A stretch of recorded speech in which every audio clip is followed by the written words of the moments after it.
Welcome back to part 2 of Monday Night Live with David Hyner. David, welcome back. Thanks for joining us yet again. My pleasure. David, let's talk about lists, because I know people that get stressed out by keeping lists, and lists make sense. My lists are very long.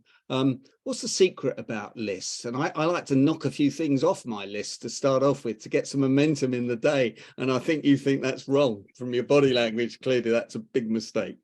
No, I'm sorry. I have a very crude sense of humor. Sorry. Okay, so let's talk about knocking things off. So let's talk about to-do lists. By a show of hands, who in the Zoom today does themselves a to-do list, be it on a daily or weekly basis? Virtually everyone. Now, I'm sure that you're better than I, but how many of you, if you're honest, will write down your to-do list? You'll look down the list and you'll go, I can get that done, quick win. You go off, you get it done, you come back, you cross it off. Jill's nodding, so Jill does this, I'm sure. You cross it off and you feel good because you like crossing off, don't you? You like crossing things off. No, Godfrey doesn't like crossing things off. You then look down the list again, you go, I can get that done, quick win.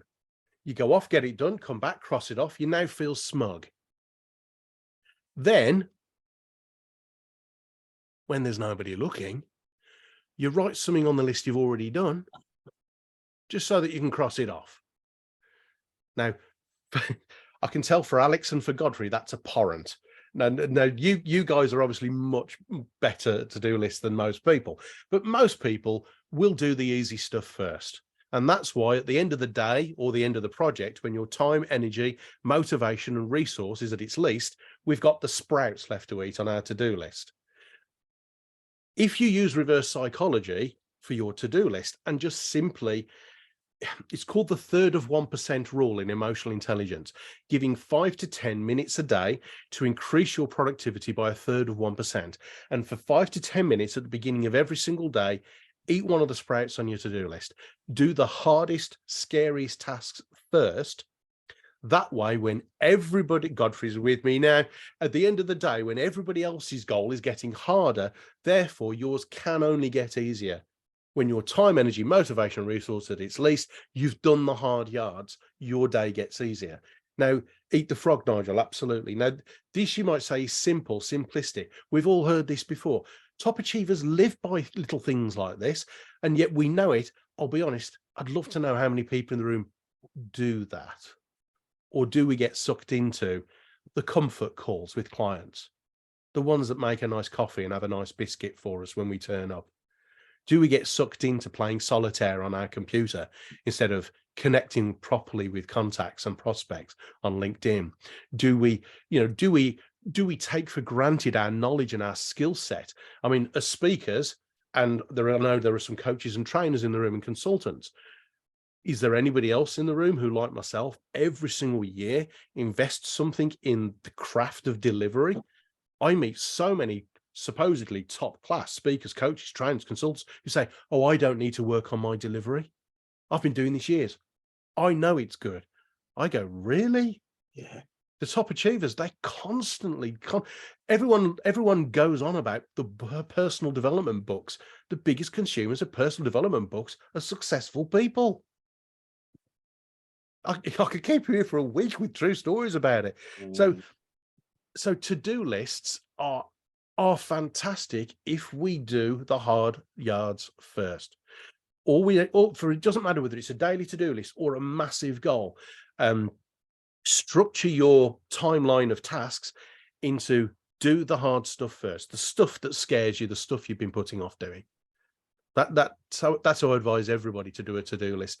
And we've had 4 large organizations, 2 academic and 2 in corporate world. The 2 corporate were both financial services organizations.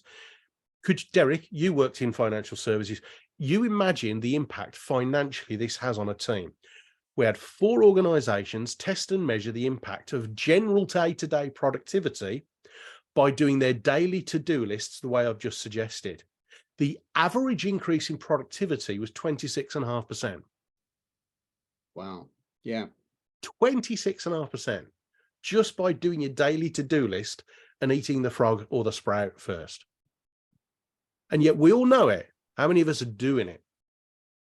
Now, David, my proofreader this morning of my newsletter, when we got to going Rhino, he said, I think you made a bit of a mistake here, Derek, and no one will understand it. I said, they will if they come on the chat show. So just explain what going Rhino means, David.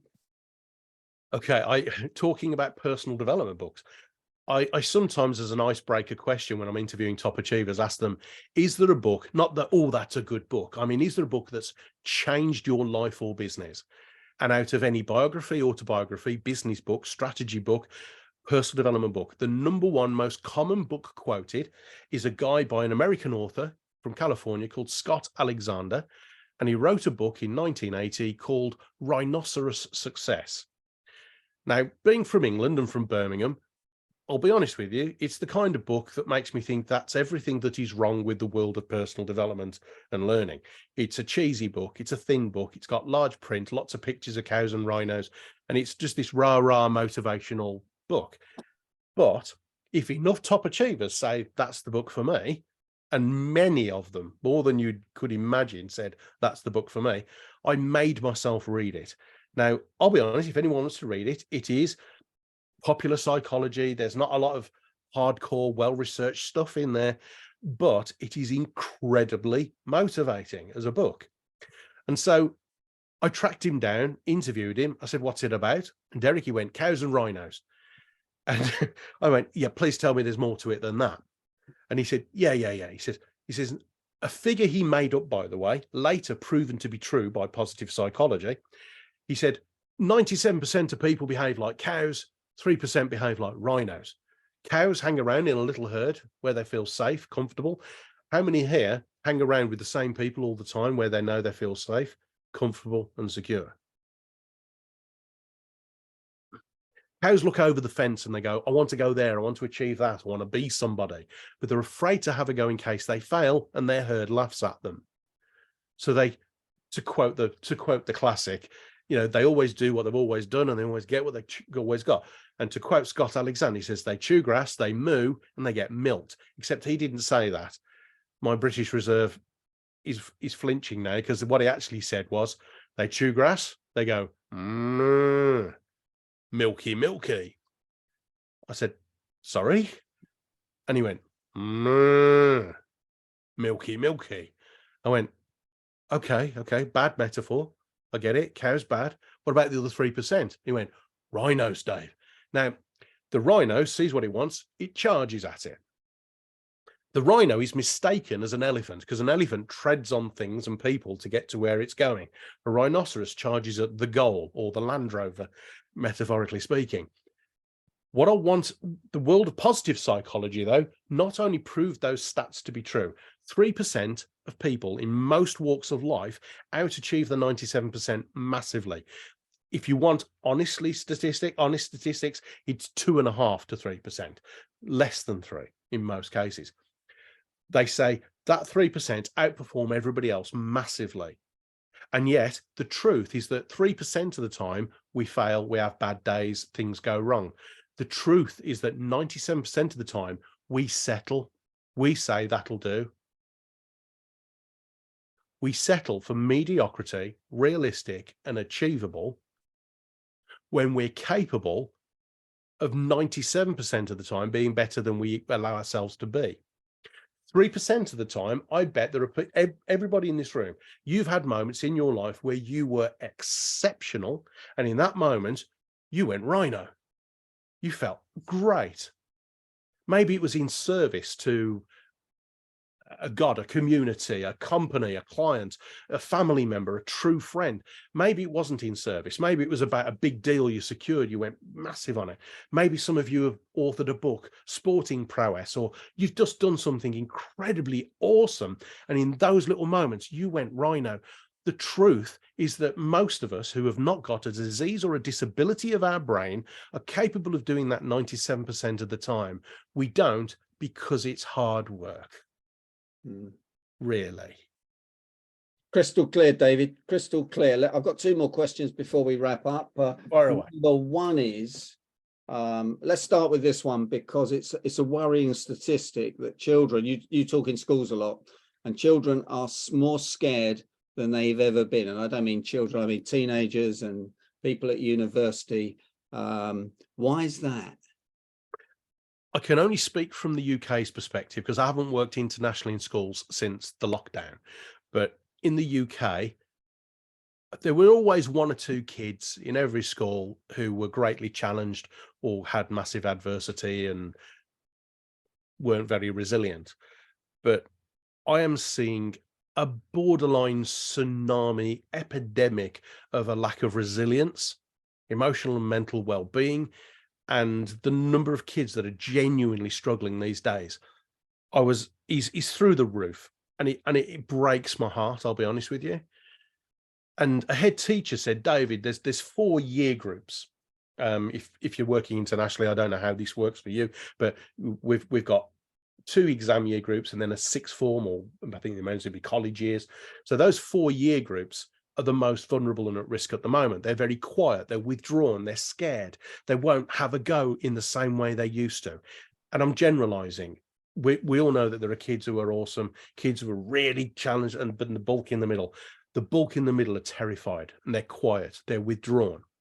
And the head teacher said, why is this, David? I said, well, I'm only guessing because I don't know, but my take on this is that during lockdown, it was a global catastrophe and kids look to adults for how to respond in situations like this. And we were as scared as unknowing as what to do as they were. So they withdrew into themselves. And that they're paying the price for that now, because in their term of heads, in their term of reference, in their heads, as soon as they experience any kind of challenge or resistance or something that scares them, they withdraw. That's their protection mechanism. I have since asked some of the psychologists and the neuropsychologists, our very own Dr. Linda Shaw, and these people, they say that, yeah, spot on, Dave. It's because they've got no term of reference for how to behave in times of crisis. Because normally they look to adults, and we were just as scared as they were. Mm-hmm. Okay, and we need to help people and do something about that. Finally, I want to ask you about the Sedona technique. I've been to Sedona in Arizona. It was painted purple. A lot of wacky people smoking wacky backy were there, and but there's a method called the Sedona method, I think, and you told me about it once, and I didn't really get it. Would you just run through that before we wrap up? Yes, there's an emotional intelligence model called the Sedona method. It was taught to me by the great Sanjay Shah, who I'm trying to convince Derek to get on one of these for you. He's an emotional intelligence authority. He's one of these scary people who, after 5 minutes with you, will be telling you stuff about you. You go, how do you know that? Really, really sharp. And he taught me the Sedona method. And the Sedona method is a way of letting go of a stressful situation. So especially in the British culture, we tend to push things down and not deal with them. And that will only one day, the pressure cooker goes, and it will lead to mental, emotional, physical distress or ill health. So Sedona method is a way of letting go of anything where there's resistance, stress, anxiety, be it a thought, a feeling, a physiological tension. And if the best way I can describe it is, well, do you all want to have a go? Yeah, let's go for it. Okay.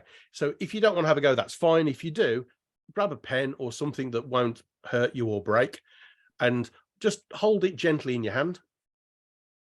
And can I ask you to think of something on the Richter scale of emotions? Don't pick a 10, okay? Because we're just practicing here. Pick something that's a 4. So is it, somebody shouted at you, somebody ran into the back of your car, somebody kicked the dog, or somebody ate your hamster? I don't know. Pick something that's a 4, something that's not, makes you go, ugh. And I want you to imagine that it is, you can sense it's somewhere in your physiology. Some people say I get tension here. Some people it's in their shoulders, their chest tightens. Other people it's their stomach. Recognize where that tension, that knot is within you. When you think about this problem, where is it physiologically? Then very quickly, I'm dumbing this down, Derek, for speed. What I want you to do is to give it a form, be it a sphere, a cube, be it a pyramid. It doesn't matter what it is. Give it some form, this feeling, and I want you to recognize where it is and start moving it. Move it around your body. Imagine it's the old computer game of tennis where it's pinging around. And I want you to move it because you can, because you're in control of it. Move it to the shoulder of the arm that's holding the pen. And as it reaches your shoulder, grip the pen tightly. Move it down your arm. And as it reaches your elbow in your mind, grip the pen tighter still. Now move this problem into your wrist and grip the pen tighter still. By now, your hand and your pen feels like a lump on the end of your wrist. If you're doing this right, it feels like one and the same. Now put that thing into the pen. So what you've done is displacement. You've placed the feeling into a thing and put the thing in the pen. It's displaced. So now I want you to focus on this pen, and Sedona is 3 questions. It's could you, would you, and when. So I'm asking you all, could you let it go? And if the answer is yes, I could let it go. Okay, if you could let it go, would you let it go?